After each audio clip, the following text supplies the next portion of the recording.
Okay, I'm looking forward to part 3 of our communication series here on working on life skills.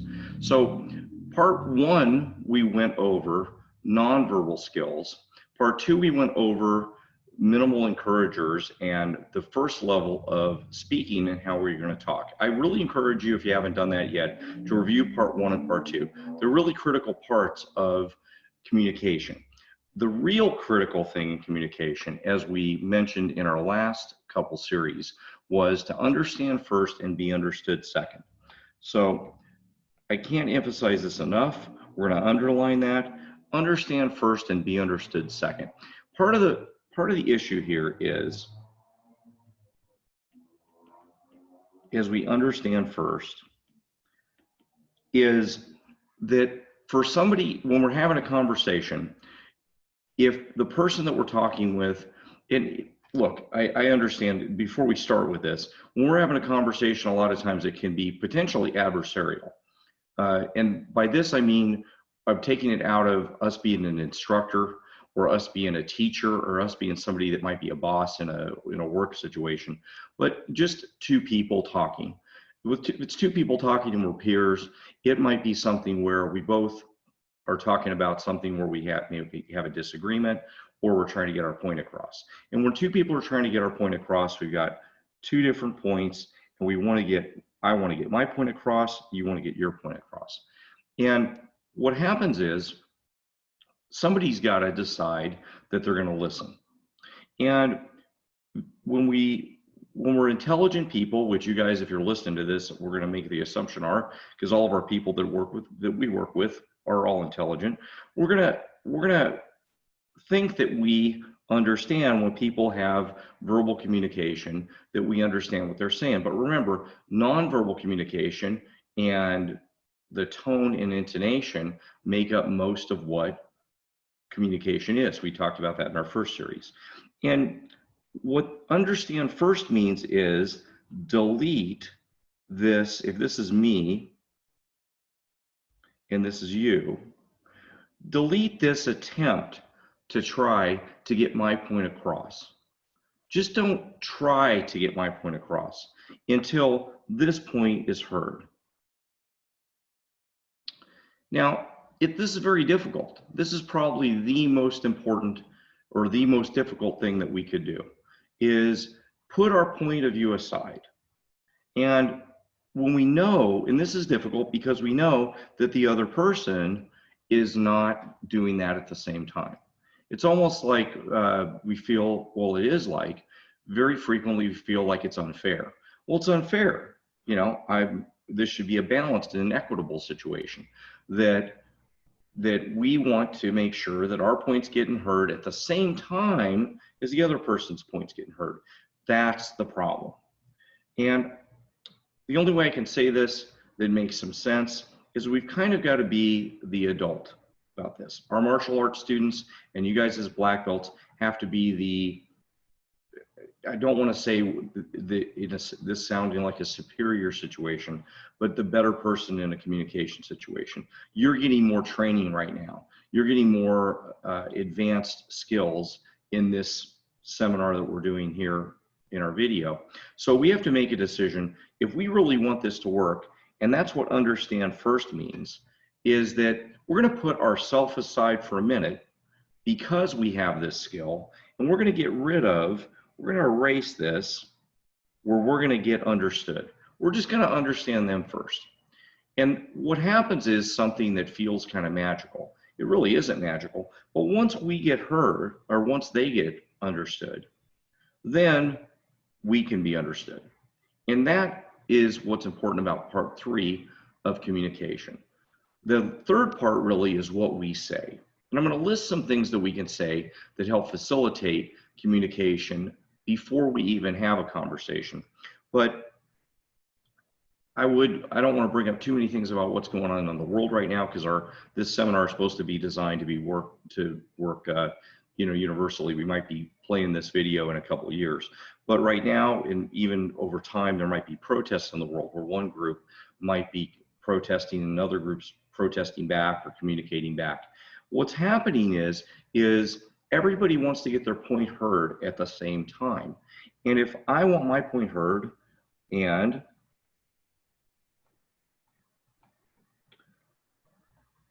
you want your point heard at the same time, it just can't work.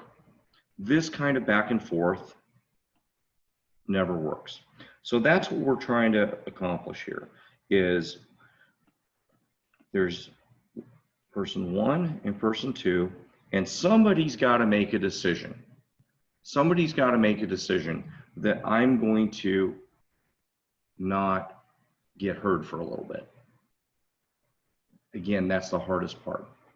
So if you can be as black belts, we would expect you to be the stronger person. It doesn't mean that it's fair, but you end up winning in the end, because after this person's heard, and you make sure, it doesn't mean you have to agree with them. That's very important. You don't have to agree with this person's point of view. We use minimal encouragers. We use the skills that we learned in the last couple sessions. And we make sure that they're heard. We use reflecting and paraphrasing. They understand. Now this person can be open to hearing what we're going to say. And then afterwards, we can be understood. And that doesn't mean that this person has the same skills that you have. They didn't take the other two classes. They didn't take the other two seminars that we did. They didn't necessarily, they may still be upset, or they may still have their point of view. This is the way life works. You may not end up having it may not be balanced in terms of skill level when you're communicating with somebody. You may be more skilled. That's all we can do is get our skill level up. So that's what understand first and be understood second means, is take some time, understand that if you're both trying to be heard at the same time, nothing's going to get done. We have to put ourselves aside for a moment so that we can make sure that we get heard afterwards. And that's because we have more confidence and we have more skills and we have the ability to do that.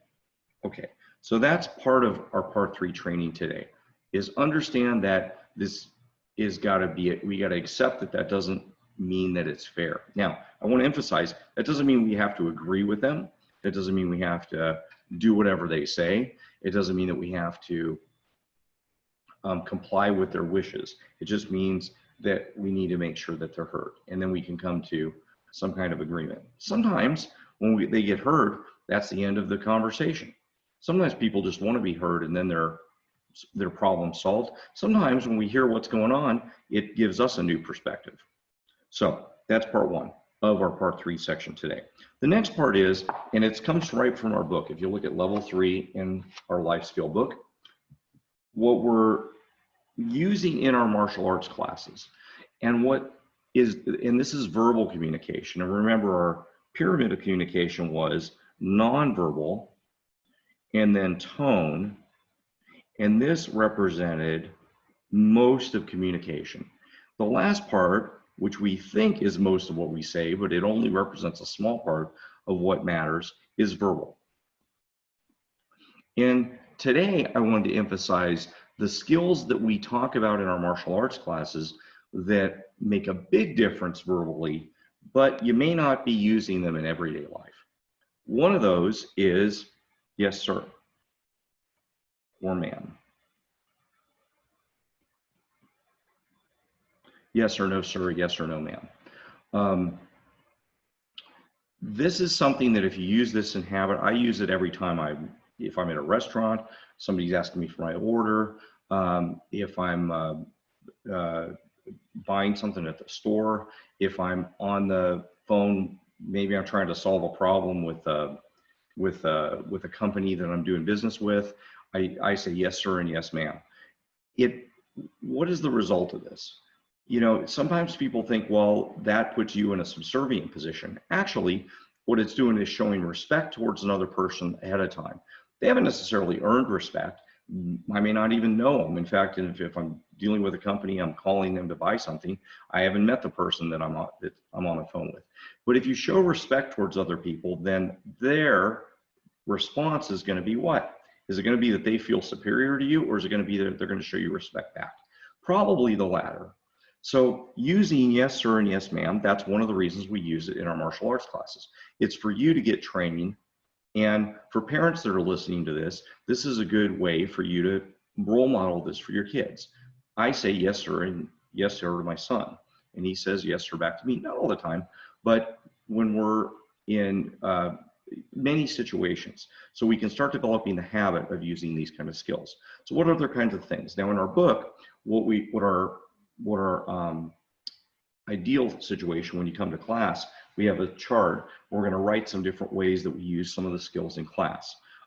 Some things that I like to say is use different phrases that are different from what you normally hear. So when somebody says, how are you feeling? A lot of people say great. I like to change that word into something different. So using different words. Instead of using great all the time, I say fantastic, awesome, excellent, amazing.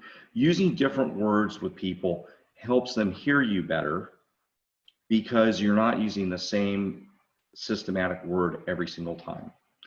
Also, so using different words. This is as another variation is look for words that you're using repeatedly.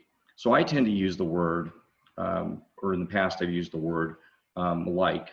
So I use the word like in common phrases. Or I had a friend that used the word and so on and so forth. Every sentence he said the word, he'd say some kind of sentence is hard to replicate, but he'd say, well, you know, I went to the store and so on and so forth. It drove me nuts. So look for phrases and words that you're using in your common vocabulary and see if you can kind of pay attention to those. If you pay attention to those, you start getting rid of those common phrases that really don't mean anything. My friend that said and so on and so forth, it was wasted words inside of his terminology, and it kind of made me not hear the rest of what he said. So if you have wasted words,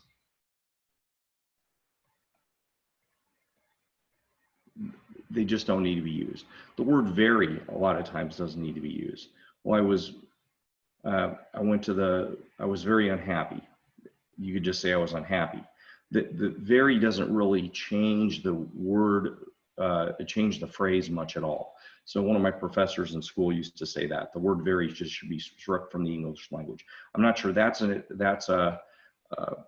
totally accurate, but you don't necessarily need to use those words all the time, and then you can be a better communicator. Some other verbal skills when you're communicating with people, I wanted to read right from the book so that you can use it as a reference, is I statements instead of you statements.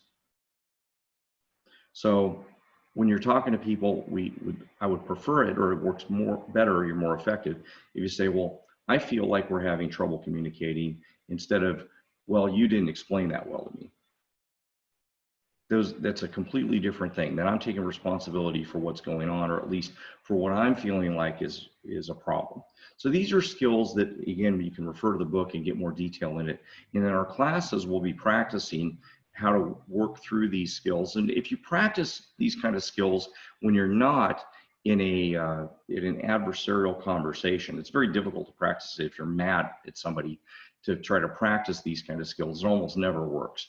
To try to remember, I need to use an I statement instead of a you statement when you're in the middle of a fight or in the middle of an argument. You can't do it.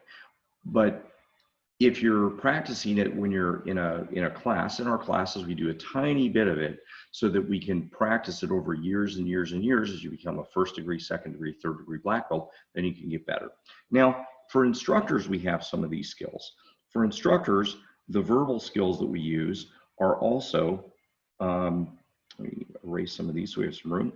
Some of the skills that we use are the way we refer to people. So the way we refer to people, if you notice in our classes, whether you're 3 years old or 50 years old, we're going to say your proper name. So we're going to say Mr. Jones or Mr. Smith. We see Mr. or Miss.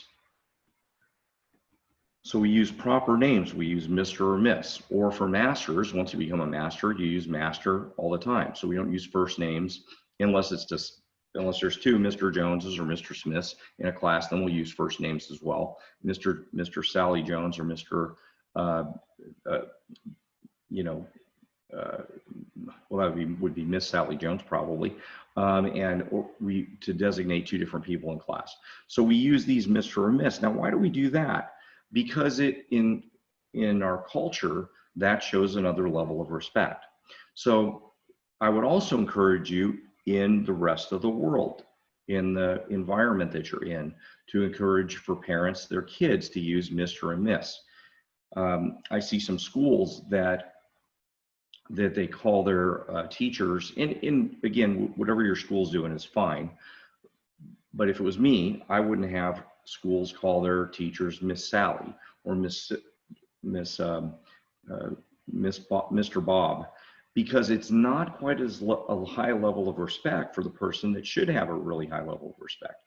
We want teachers in our society to be respected as high level professionals, and we fight a lot of times in political areas about whether they should be respected and whether they should be paid well. Yet when we talk to teachers or we talk to people that work in education, we don't give them proper titles like we would for somebody that was a doctor. When it's a doctor, we always call them Dr. Smith or Dr. Jones.